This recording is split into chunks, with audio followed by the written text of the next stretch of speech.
नमस्कार, आप देख रहे हैं न्यूज फॉर नेशन और मैं हूं प्रियदर्शन। बिहार के मुख्यमंत्री नीतीश कुमार की अध्यक्षता में आज हुई बिहार कैबिनेट की बैठक में कई महत्वपूर्ण एजेंडों पर मुहर लगी है और कुल 10 एजेंडों पर आज मंत्रिमंडल की हुई इस बैठक के दौरान मुहर लगी है। इसमें कई महत्वपूर्ण निर्णय लिए गए हैं, जिसमें सैप के जवानों के अनुबंध अवधि बढ़ाने सहित कई नए पदों के सृजन और नए पदों को लेकर के अलग अलग तरीके की जो मंजूरी है उसे आज बिहार मंत्रिमंडल की जो कैबिनेट मंजूरी हुई है उसमें दी गई है। दरअसल मुख्यमंत्री नीतीश कुमार के द्वारा बुलाई गई आज की कैबिनेट मीटिंग के दौरान मंत्रिमंडल ने कई महत्वपूर्ण प्रस्तावों पर अपनी मुहर लगाई। इसमें कुल 10 एजेंडों पर कैबिनेट ने अपनी मुहर लगाई है, जिसमें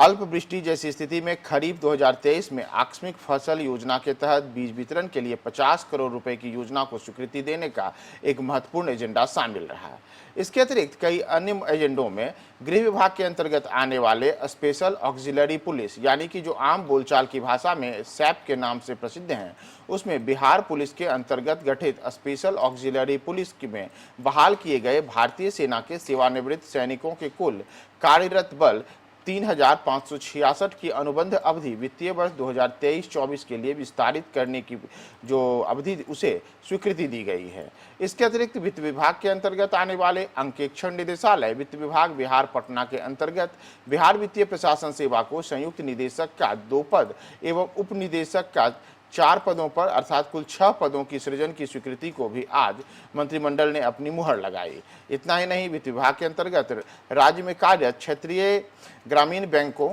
जिसमें कि दक्षिण बिहार ग्रामीण बैंक तथा उत्तर बिहार ग्रामीण बैंक के पुनर्पूंजीकरण हेतु वित्त वर्ष 2022-23 के बकाया 84.87 करोड़ रुपए का बिहार आकस्मिकता निधि से अग्रिम स्वरूप उपबंध किए जाने को लेकर के भी प्रथम तिमाही में एकमुश्त भुगतान की स्वीकृति प्रदान की गई है। वहीं संसदीय कार्य विभाग के अंतर्गत सप्तदश बिहार विधानसभा के अष्टम सत्र तथा बिहार विधान परिषद के 223वें सत्र के 17वां संलेख पर मंत्रिपरिषद ने अपनी स्वीकृति आज जताई। पटना उच्च न्यायालय से जुड़े हुए कुछ प्रमुख मामलों में आज विधि विभाग के द्वारा जो प्रस्तावित एजेंडे थे उस पर भी मंत्रिमंडल ने अपनी मुहर लगाई है। इसमें पटना उच्च न्यायालय की स्थापना में अनुवादक संवर्ग में संयुक्त निबंधक अनुवाद के 1 पद एवं उप निबंधक अनुवाद के 1 पद के सृजन के संबंध में मंत्रिमंडल ने अपनी स्वीकृति प्रदान की। इसी तरीके से पटना उच्च न्यायालय की स्थापना में जमादार के वर्तमान 77 पदों को वेतन स्तर 2 में उत्क्रमित करने पर भी आज मंत्रिमंडल ने अपनी मुहर लगाई है। एक अन्य एजेंडा जो कि उच्च न्यायालय पटना से ही जुड़ा हुआ रहा, उसमें स्थापना के स्टाफ कार चालक के बेसिक ग्रेड में 27 पदों के सृजन को भी मंजूरी दी गई है।